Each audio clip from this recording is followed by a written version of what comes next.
here we go.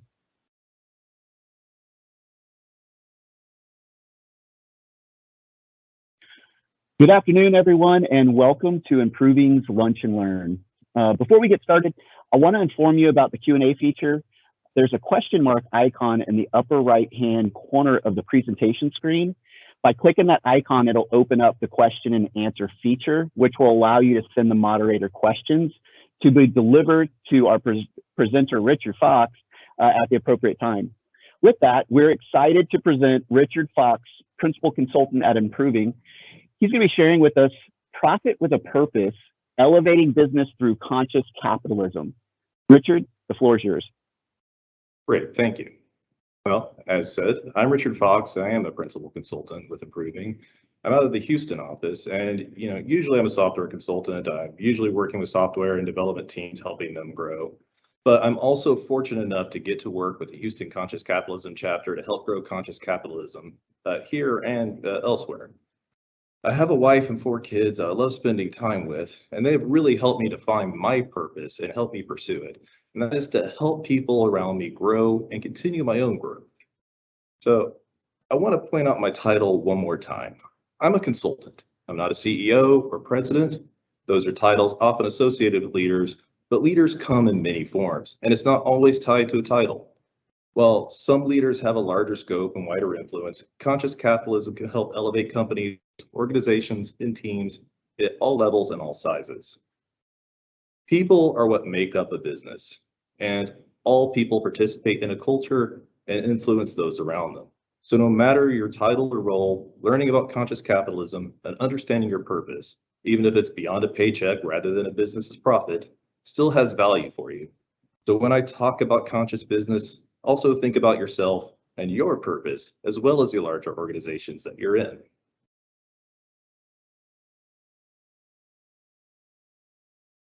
So here's what we'll cover. We'll be discussing conscious capitalism and how it elevates business, including some real examples of how conscious capitalism is being lived out. That's what conscious capitalism is, and also importantly, what conscious capitalism is not. And then we'll also cover the 4 tenets that make up conscious capitalism of higher purpose, stakeholder orientation, conscious culture, and conscious leadership. Personally, I get excited to discuss conscious capitalism because when I was in business school over 15 years ago, it was in the post-Enron era. You could tell that there are ways not to do business, like lying about assets and their values turns out to be a bad idea. And I always had a sense that businesses that saw a larger picture, saw beyond the bottom line and minimizing cost to maximize short-term numbers would do better. But I hadn't seen it codified and put together in a coherent way. When I learned about conscious capitalism, I found those ideas and more ways to create sustainable business put into practice. And I saw a framework that others could follow that not only made for a more fulfilling way to look at business, but was indeed better for the bottom line. So let's get started. Before we discuss conscious capitalism, let's briefly talk about capitalism. Conscious capitalism is, after all, still capitalism at its core. So here's kind of the actual dictionary definition of capitalism. I mean, when we look at this definition, we see that it's an economic system based on private ownership and voluntary exchange. The market determines the value of goods and services based on supply and demand and competition for those goods and services in the market. Throughout history, this kind of exchange has happened, whether it was a barter system, predating currency, or modern e-commerce with Bitcoin. As societies have grown, this system of exchange has only gotten more important, and we have seen that it works. Capitalism works, and we do have the data to prove it. Here we see pulled from kind of a bit older sources and terms of endearment, we have that capitalism has helped lower the child mortality rate. It's produced better access to medicine and standards of living. Mortality rates for children at the age of 5 had declined by 49% between 1990 and 2013. Capitalism has made education, art, and culture available to more people than ever. Capitalism has extended life expectancy by decades with access to new medical technologies and vaccines, like we have seen just recently with this pandemic last couple of years. The Pfizer's and Moderna's and Johnson & Johnson's of the world working together to get a vaccine out to help us get through all this. We've seen life expectancy has increased by decades. Capitalism has allowed the planet to sustain over 7 billion people and growing. And capitalism is helping eradicate poverty. 250,000 people are being lifted out of extreme poverty every day. And at current rates, we can eliminate extreme poverty in just 25 years. And capitalism has increased literacy from 12% to 86% worldwide. As a system for creating value, it is absolutely unparalleled. Though some may say it is the worst system, except for all the others that have been tried. After all, we have seen financial crises. We have seen people take advantage of the system. Capitalism doesn't always have the best perception. Like the old Wall Street movie, greed is good, my friends. It's like, but when I think about capitalism, I think about things like, the private space races going on. Watching Richard Branson and Jeff Bezos and Elon Musk compete with their companies, trying to be the first ones to commercial space flight, seeing SpaceX land their rocket engines and that sort of thing has just been absolutely fascinating. And seeing how this goes on is just really got the space nerd in me very excited. However, whenever I go and read about these companies and see what they're doing, it's inevitable that I'll come across people decrying how these billionaires made their fortune off the backs of people working and haven't been giving back. Whether these statements are valid or not, it's clear that some people see capitalism as a system that allows the rich to get richer without regard to those around them. And, it's true. Economic theory about competition and free market does make some assumptions about knowledge and low barriers to entry and free movements of good, which, much like when a physicist wants to ignore gravity and friction to simplify a problem, doesn't really always apply perfectly in the real world. Some people have been willing to take advantage of asymmetrical knowledge and market positions, or just plain flaunt regulations and ignore the externalities of their actions to make more money unscrupulously. This has given capitalism a negative connotation for some, and in some cases, it's a well-earned negative perception.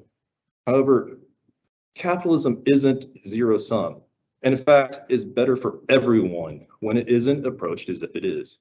Capitalism can and does elevate humanity, and it can be better. So how do we do this? How do we make capitalism better? Well, this is where conscious capitalism comes in. This is how we can overcome the negative perceptions of capitalism and elevate business. The tenets of conscious capitalism provide a way. So let's talk about what conscious capitalism is by first looking at the Conscious Capitalist Credo. Right up here in big bolded letters, we say, we believe that business is good because it creates value. It is ethical because it's based on voluntary exchange. It is noble because it could elevate our existence. And it is heroic because it lifts people out of poverty and creates prosperity. This is all backed up by data on that previous slide, which is why I really wanted to make sure we talked about that. And in addition, this next part I particularly really like. Free enterprise capitalism is the most powerful system for social cooperation and human progress ever conceived. It is one of the most compelling ideas we humans have ever had, and we can aspire to even more. Aspiring to even more than what is already the most powerful system for social cooperation and human progress ever, that's a powerful idea. And we can take a system that works, and by changing the way we think about it and approach it, we can build a system that has reached new heights as a people and new heights as a business. The Credo continues on to talk about how we will even do it. Conscious capitalism is a way of thinking about capitalism and business that better reflects where we are in the human journey, the state of our world today, and the innate potential of business to make positive impact on the world. Conscious businesses are galvanized by higher purposes that serve, align, and integrate the interests of all their major stakeholders. Their higher state of consciousness makes visible to them the interdependencies that exist across all stakeholders, allowing them to discover and harvest synergies from situations that otherwise seem replete with trade-offs. They have conscious leaders who are driven by service to the company's purpose, all the people the business touches, and the planet that we share together. Conscious businesses have trusting, authentic, innovative, and caring cultures that make working there a source of both personal growth and professional fulfillment. They endeavor to create financial, intellectual, social, cultural, emotional, spiritual, physical, and ecological wealth for all their stakeholders. Conscious businesses will help evolve our world so that billions of people can flourish, leading lives infused with passion, purpose, love, and creativity, a world of freedom, harmony, prosperity, and compassion. Now, I wanted to read that whole thing because in this one block of text, we sum up most of what we're going to be diving deeper into. And as we do, I want us to keep in mind these interdependencies between the pillars of conscious capitalism as we get to those. So this does bring us to what conscious capitalism is.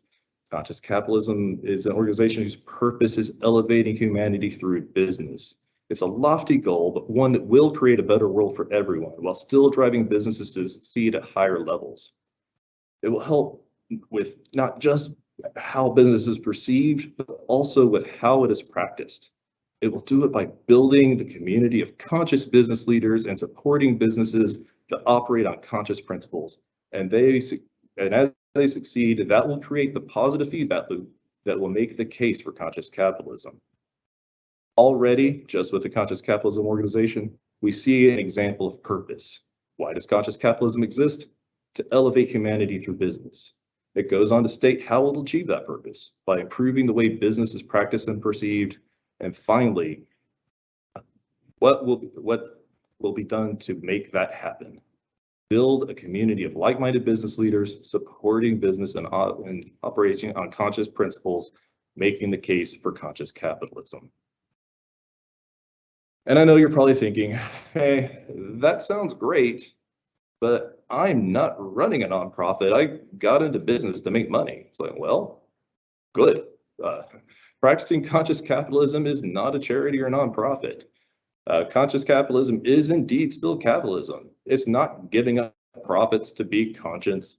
It's about using awareness of purpose and embracing the ecosystem that business operates in to generate even more revenue and profit while innovating humanity and following your purpose.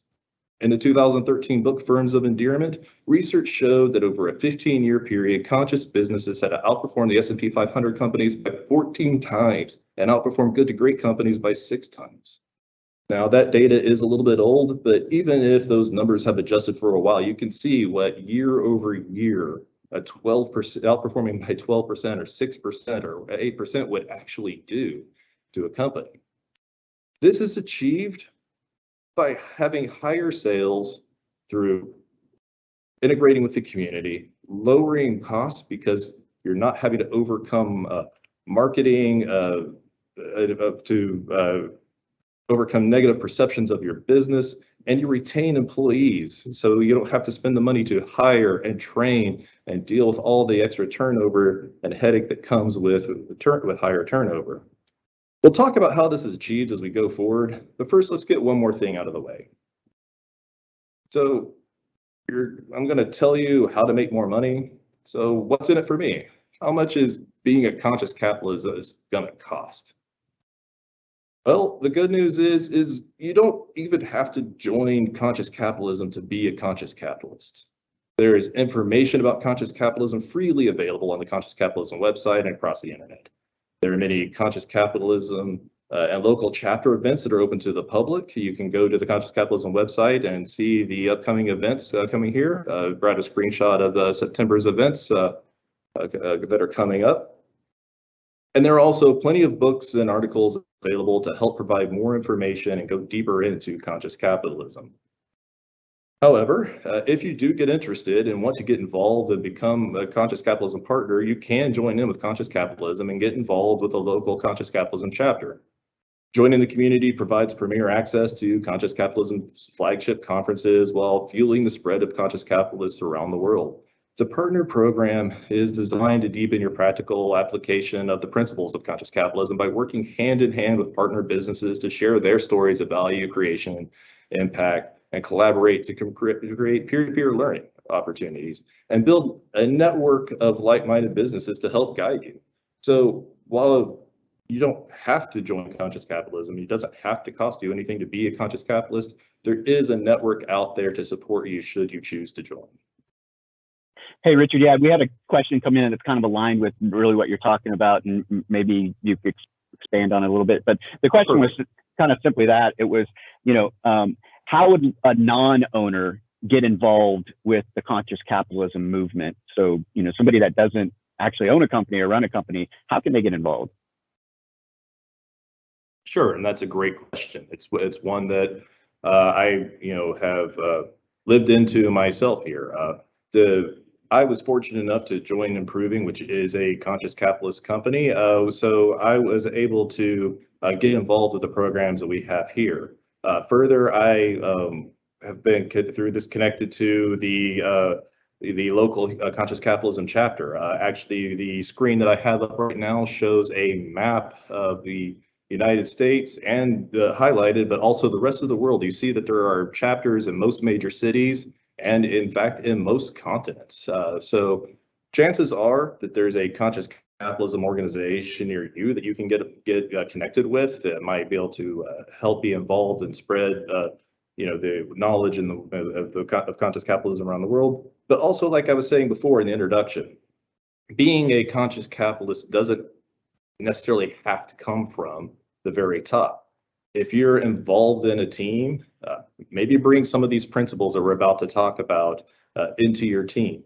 What is your team's purpose? How does that align with the company's purpose that you're working with, if they have a purpose defined? And if not, maybe help with go work through management, talk about what your purpose is. And if not, and failing all that, look into yourself. What is your purpose? Why did you get into the field that you're in? Why are you doing the work that you're doing? You can go to work pretty much anywhere, different jobs have different skills and some are more in demand than others, but why do you work for the company that you work for? Why do you do what you do beyond just making getting a paycheck at the end of the month? Bring those ideas and help really drive yourself forward. Lead by example and do what you can to help spread this idea. And I think that as people see what you're doing, they'll get interested in these ideas because we'll get into a lot of these extra benefits you'll see that are kind of focused more on the business. But if you just take these and they each apply just a step down and step down and step down, and as well they can also apply a step up. So I would say keep those things in mind as you work with other people and really just kind of live into the tenets that we're about to talk to next. And as I was just getting back to the presentation here, and thank you very much for the question. Are there any more, Max? Not at this time. Thanks. Okay, fantastic. I do appreciate the questions. Please use the Q&A feature in Teams to send more questions that you have, and I'll be happy to address them as we go through. Okay, so as I was talking about here, we do have Conscious Capitalism chapters across the country and around the world. So these are a good opportunity to connect with other people that are interested in conscious capitalism. And failing that, we have improving offices around the country and growing around the world, and we are a conscious capitalism business. So reach out to and find people like me and the other conscious capitalists that are happy to share our knowledge. Okay, so you're interested in conscious capitalism now. So how do we get started? How do we do this? Well, it's been alluded to a few times here. There are 4 pillars of conscious capitalism. They overlap and feed into each other, which is why they're presented kind of as this Venn diagram that you see. And in the center of that is a conscious business. So if you build up on all 4 of these pillars, a conscious business will stand.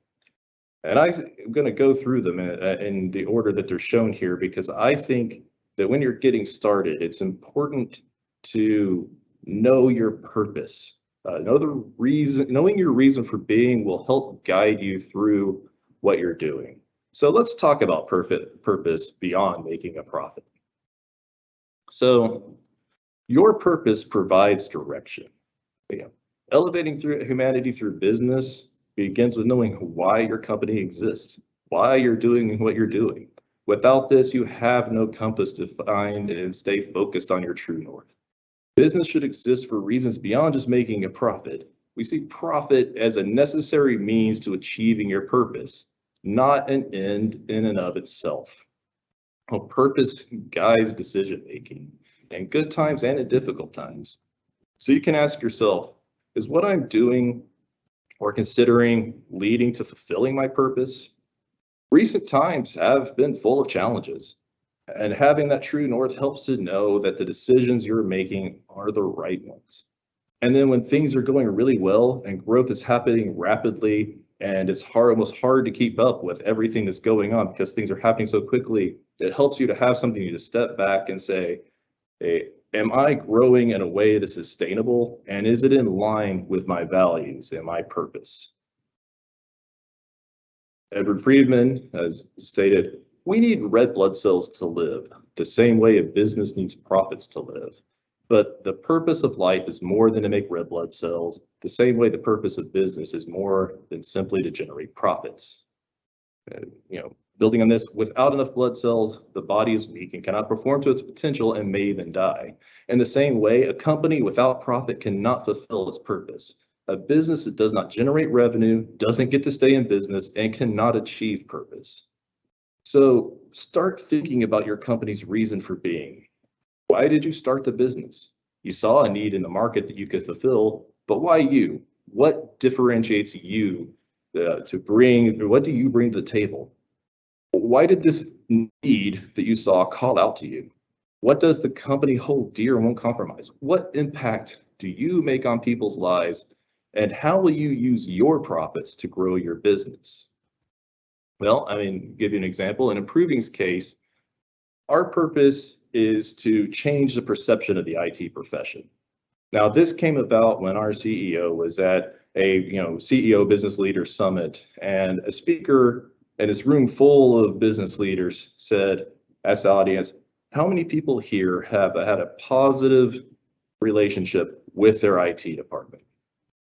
And out of all this room of people, only 6 people raised their hands, including our CEO.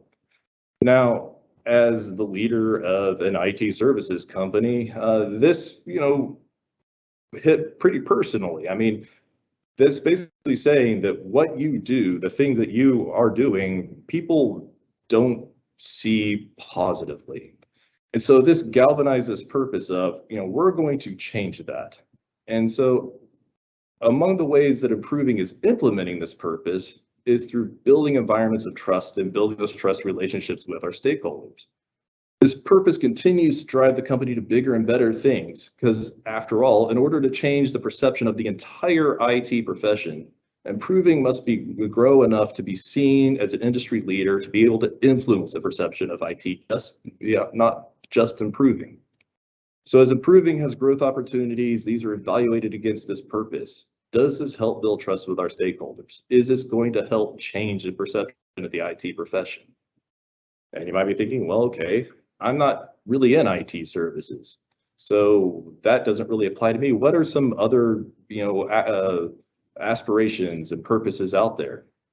Well, I just went out onto a couple of conscious companies' websites, Hyatt and Southwest Airlines, and sure enough, at the links that you see underneath them on those pages, their purpose is absolutely stated there. At Hyatt, they say, we care for people so they can be their best. As we continue to grow, we don't lose sight of what's most important, people. Hyatt is a company that was built by family. It is a workplace where coworkers become friends. Every day we care for our guests. Care is at the heart of our business, and it is this distinct guest experience that makes Hyatt one of the world's best hospitality brands. And so you see, though we haven't discussed the other pillars yet, you can already see how Hyatt is embracing culture and stakeholders just within their purpose statement right there. And Southwest Airlines, they just literally say, our purpose, connect people to what's important in their lives through friendly, reliable, and low-cost air travel. And you see their vision to be the world's most loved, most efficient, and most profitable airline. They speak about not just being loved and efficient, but also being the most profitable. With conscious capitalism, profits are driven by being aware of stakeholders and their values, and finding ways to meet them to create win-win scenarios. Just saying, you're not giving up profit to have purpose. In fact, purpose will drive you to be the most profitable, and in Southwest Airlines case, most profitable airline. So they do mention these stakeholders and everything. So let's go ahead and talk about that, unless we have questions about purpose, Max, before we move on. Not at this time. Fantastic. Please feel free to ask questions. Go ahead. We've got a comment that kind of that came in. I think is a good point here as you kind of are moving through these principles. Is it's just really somebody, I guess, that's involved with Conscious Capitalism said, yes, how do we help others if we don't make any money? It's all about what you choose to do with that money to help the others. So I just thought that was a pretty cool comment. Absolutely. I'd love to hear that sort of thing. And please, any additional comments and questions, if we don't get to them as we go through these, if you have questions about these, we'll take care of those at the end. But absolutely, without profit, there is no achieving purpose. So, through purpose, we actually find that we actually can grow our profits, which, it's a very positive feedback loop and a wonderful thing. So let's talk about stakeholder orientation. So recognizing the interdependent nature of life and the human foundations of business, a business needs to create value with and for its various stakeholders, its customers, employees, vendors, investors, communities, etc. It's not just to maximize return on the investment or for their shareholders, it's to create value for all. This leads to a profitable and sustainable business. Stronger relationships are built with suppliers, leading to them being more willing to work with you. Employees feel valued, which reduces turnover, and giving back to the community helps open doors. Finding good people is as difficult a problem as there is in team building and business. So valuing employees as stakeholders and making sure their needs are met helps attract good people and retains the ones you have, and helps build a conscious culture, which we'll be talking about soon. Reducing costs and increasing productivity comes along with having a strong culture. So making sure that people have what they need to do their job well creates more efficient and happier employees, which can further reduce costs of externalities like insurance by making sure that people are working safely, reducing stress and health problems that, indirectly. Being involved in the community helps raise awareness and gives you the opportunity to demonstrate the way that you approach people and business helps, with recruiting and leads to and exposes your culture outside of your company, so people will really see what you're all about. And one of the things that I thought was really interesting when I first learned about kind of these definitions of stakeholder orientation was this idea that a competitor is a stakeholder. I mean, it seems like employees and customers and vendors, that all makes pretty intuitive sense. But competitors as a stakeholder, it's like, well, I mean, they seem pretty outside. But if you think about it, like in Improving's case, we're trying to change the perception of the IT profession. We're not trying to change the perception of just improving. So it doesn't serve our purpose to speak negatively about competitors or to try to drive them down and out. And in addition, it's kind of a small world out there. You never know who you're going to be working with in the future. Improving may partner with other IT services companies, and we might hire people from those other IT services companies when they see what a great way it is that we operate as a conscious business. So we don't want to have to come into those partnerships and new business relationships having to overcome relationship debt that we created by not valuing our entire business ecosystem as a stakeholder. And when we look at stakeholders like this, we find that while we're creating win scenarios for our stakeholders, and we say stakeholder, not shareholder value, we actually end up creating value for everybody, including shareholders. So there is no downside to this. In the Conscious Capitalism book, John Mackey and Raja Sodha actually state that businesses must develop higher levels of stakeholder empathy and stakeholder intelligence, including the ability to better understand and anticipate stakeholder needs, even before the stakeholders become aware of them. What this means is apply empathy to really understand the win scenarios of your stakeholders. I mean, Imagine what that will do for your relationships if your stakeholders see you looking out for them before they even realize that they have that need. Imagine, for example, kind of a more mundane real world scenario, if you're going to a hardware store to buy a tool, and rather than just selling you that tool, somebody takes the time to ask you about what your project is, and they make sure that you leave with everything that you need to make that project successful, and without having to go back to Home Depot, or whatever hardware store you're going to. I know that I can't remember the last time I completed a project without at least 2 extra trips. But imagine if somebody looked at it and said, like, oh, you know what? You're also going to need some finish nails, aren't you? Like, oh, that's a good point. Let me get those while I'm here. The fact that they took that time to really understand and make sure that I was taken care of and feel, it's going to make me want to return back to that store versus going to the competition. And so what if you can do something similar in your business or in your teams, and when you're dealing with the people that you work with on a day-to-day basis, what if you can anticipate the needs that they have already? How is that going to make them feel about you? It's going to increase that relationship and make them more willing to want to work with you again in the future. And in turn, hopefully, this relationship grows stronger and reciprocates.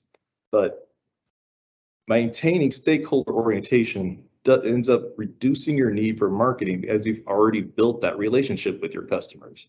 They're more likely to go and speak highly about you to others. And then you don't have to overcome negative perceptions about you when you get your foot in the door, which results in cost reductions and an easier path through a sales pipeline when new work comes up. On the flip side, whoops, sorry about that, folks.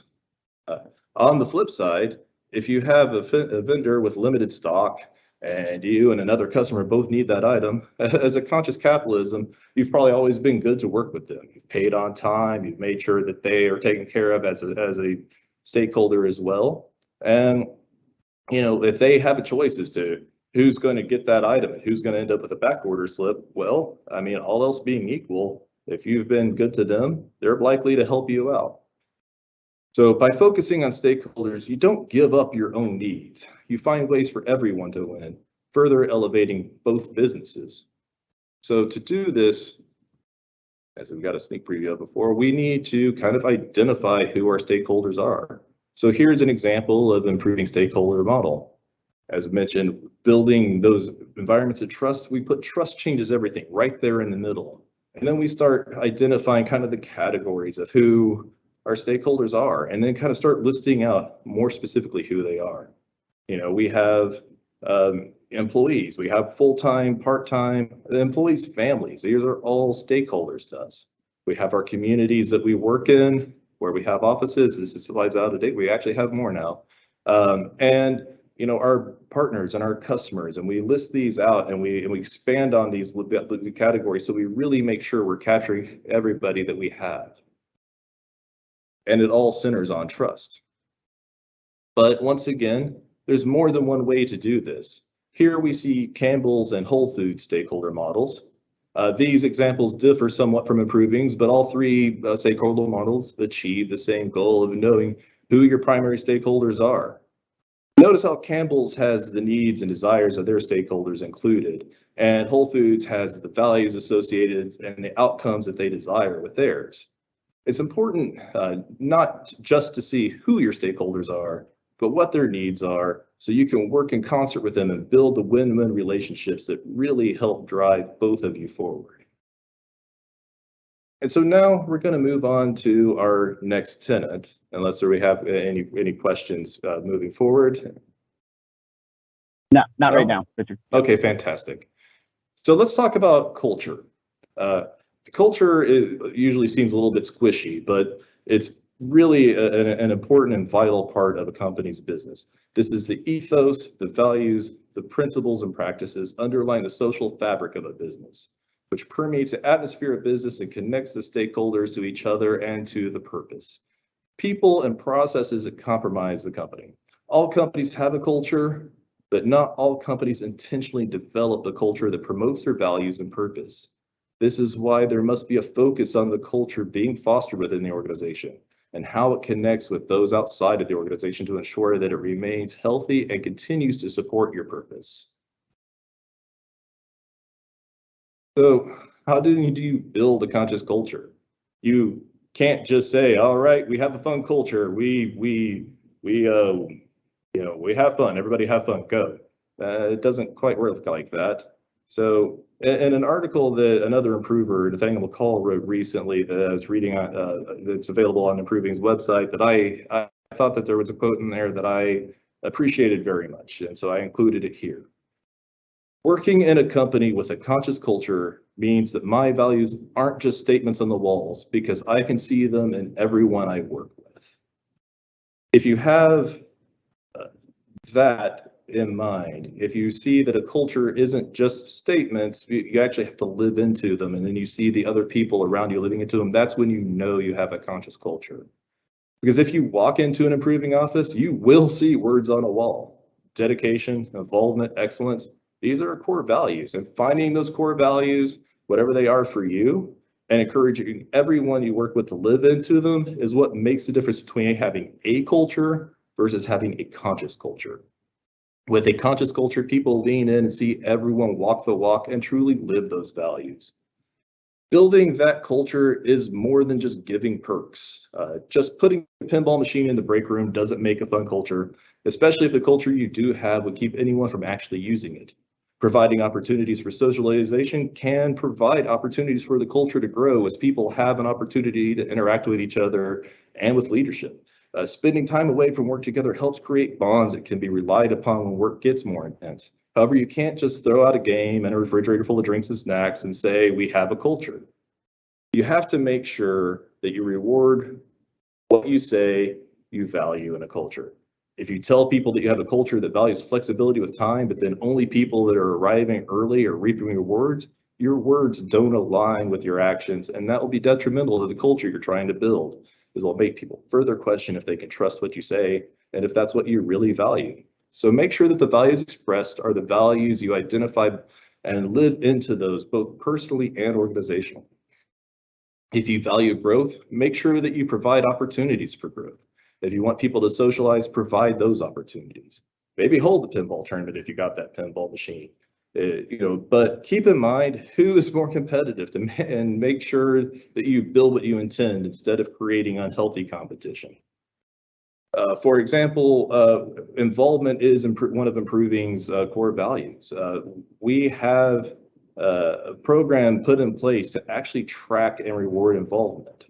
Areas of involvement that are important to the company were defined, and there's a tool to enter in things that we do, and it provides numbers that can be turned into meaningful metrics and allows Improving to track how well its culture is living into that value. And there are other metrics that are tracked through feedback from customers and stakeholders and such, which allows for some degree of measuring the impact of culture and how we're living into those values defined. However, taking this approach, I need to echo what I said before. As a word of caution, you get what you measure, but make sure that what you're measuring is what you think you are measuring. Be willing to make adjustments when you do this. You may end up measuring your ability to track things, or you may incentivize gaming the system. So keep an eye out to see if the results you see in the numbers, if you're doing this tracking, match up with what you're seeing in the culture. And to do that as a leader, you can't always put numbers behind culture, so you need to be involved in the culture that you're trying to build. Be aware of the behaviors. If you see someone leaning in, encourage that. And if you see someone who is stirring up trouble or is not really living into the values you see, have a conversation with them, perhaps. Approach it carefully, but honestly, and see if you can find where that disconnect is and try to resolve that. You may turn them into a champion of your culture if you can find out what they're seeing differently.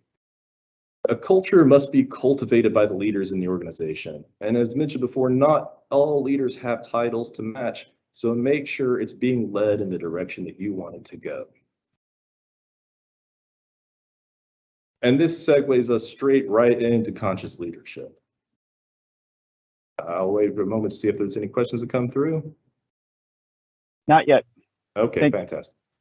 Okay, so while we talk about conscious leadership, we are nearing the end of the presentation. So if you have any further questions, please enter them in now and we'll address them after we've finished up here. So human and social organizations are created and guided by leaders, people who see a path and inspire others to travel along that path. Conscious leaders understand and embrace the higher purpose of business and focus on creating value and harmonizing the interests of the business to stakeholders. They recognize the integral role of culture and purposely cultivate conscious culture. Leaders in a conscious business define their purpose and identify their stakeholders and build a culture that thrives and empowers the people around them to grow. Leaders lean into their purpose to help guide their decision making. I bring conscious leadership in last because I really feel like it's what brings all the pillars together. The leader has to define what their purpose is. You have to then look and see who are your stakeholders, and then you have to look and see, how do I build a culture that lives into all these things? And as a leader, you bring these pieces together, but leadership is still only one pillar of it. Like, the whole organization and your stakeholders all have to be a part of this as well. To be a conscious leader takes the vision to define the purpose, and empathy to see the needs of the stakeholders and see through the growth of the culture around them, an ability to see the direction needed to achieve their purpose, and the ability to formulate a plan to make it happen.